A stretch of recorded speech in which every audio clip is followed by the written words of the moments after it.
লেবাননে ঘোষিত যুদ্ধবিরতির তোয়াক্কা না করে নতুন করে ব্যাপক ধ্বংসযজ্ঞ চালিয়েছে ইসরায়েল। অপারেশন ইন্টারনাল ডার্কনেস নামে অভিযানের মাধ্যমে মাত্র 10 মিনিটে দেশটির 100টিরও বেশি স্থানে বিমান হামলা চালানো হয়। এতে নারী ও শিশুসহ অন্তত 300 জন নিহত এবং হাজারেরও বেশি মানুষ আহত হয়েছেন। শুক্রবার এই তথ্য প্রকাশ করে মিডল ইস্ট আই। প্রতিবেদনে বলা হয়, ইসরায়েল সাধারণত শিয়া অধ্যুষিত এলাকাকে লক্ষ্যবস্তু করলেও এবার প্রায় পুরো লেবানন জুড়ে হামলা চালানো হয়েছে।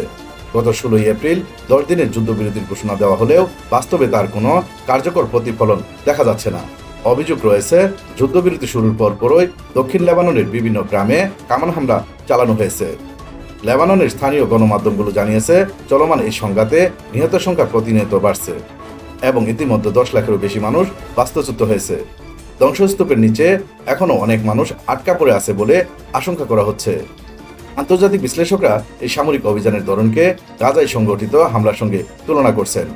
অন্যদিকে আল জাজিরা এর এক প্রতিনিধি এই অভিযানের প্রকৃতিকে সাইকোপ্যাথিক বলেও উল্লেখ করেছেন।